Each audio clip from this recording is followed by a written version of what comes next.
Peace, peace, peace, and many blessings, everyone.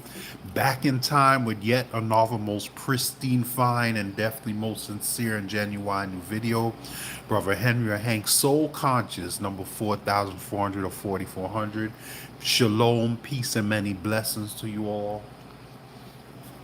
I hope everyone is having a blessed week, a blessed time. I hope everyone have a safe and joyous spring and summer. These are very difficult times. There's a lot of stressful stuff going on.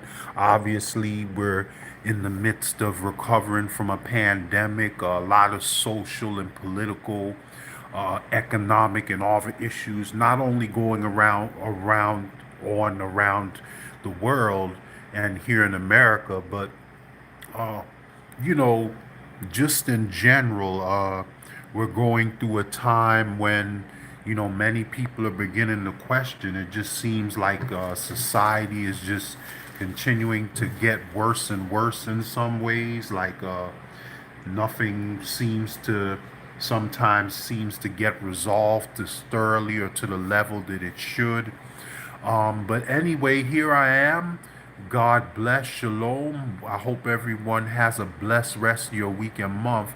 Thank you for joining me. I'm here to continue with Volume 3, Part 2 of this mini series I'm doing on the single parent epidemic, especially during these times in America. As we had said in Part 1, previous generations, when our great grandparents, and parents were coming up, even though they had their ups and downs and their issues too. I'm not saying that that they didn't have that things were perfect when they were coming up either. Every generation has its challenges, but at least back in those days, they didn't have such a ridiculously high out children being born out of wedlock epidemic or rate as compared to today.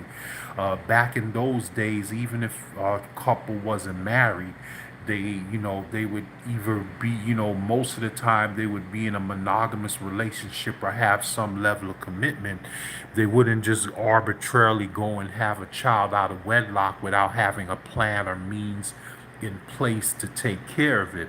Whereas today we see a complete 360 turnaround in that. And one of and so we laid out the problem in part one. So now in part two we're going to start getting into some solutions. If like I said, getting into the habit of practicing birth control more consistently is definitely a simple solution that can be applied right away. If you're going to be out there having sex, even if you're not going to use a condom all the time, at least have your partner use the pill or some type of birth control. And, a lot of times, people make excuses, but back in the day, they didn't have all these programs. Now they have programs where birth control is available for free, sometimes discount. They even have programs in certain places you could go to get free contraceptive stuff. So it is really not as bad as it was as compared to years ago. Also, another thing that I wanted to discuss was a lot of, leaders, especially politicians, they make a lot of good talking points, but that's the problem. Sometimes it's very hypocritical. A lot of them talk, but they don't really offer solutions. A lot of people like to brag about, oh yeah, family is important, and we hear a lot of our leaders say that the family is the building block of society. Well, yeah, that's true. The family is the basic unit of any community or society. You can't expect to have a healthy society if you don't have healthy family units. The two are supposed to go hand in hand. But the problem is that in this country, things have become so backwards and so corrupt. We have so many of our priorities backwards. We do not give they need. And then we wonder why the divorce rates are so high. There's so much dysfunction in this society.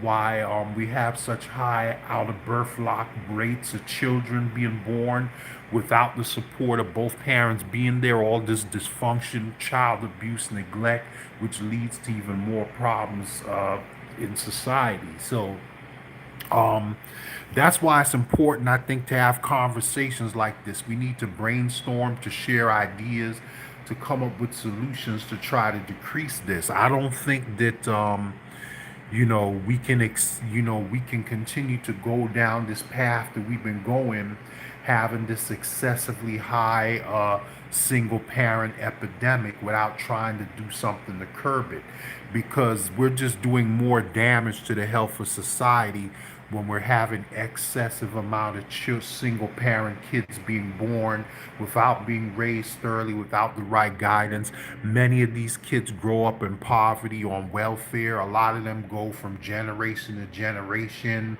They don't have anyone positive in their lives sometimes to support them or to motivate them to try to do better, to break the cycle of poverty and hopelessness and stuff.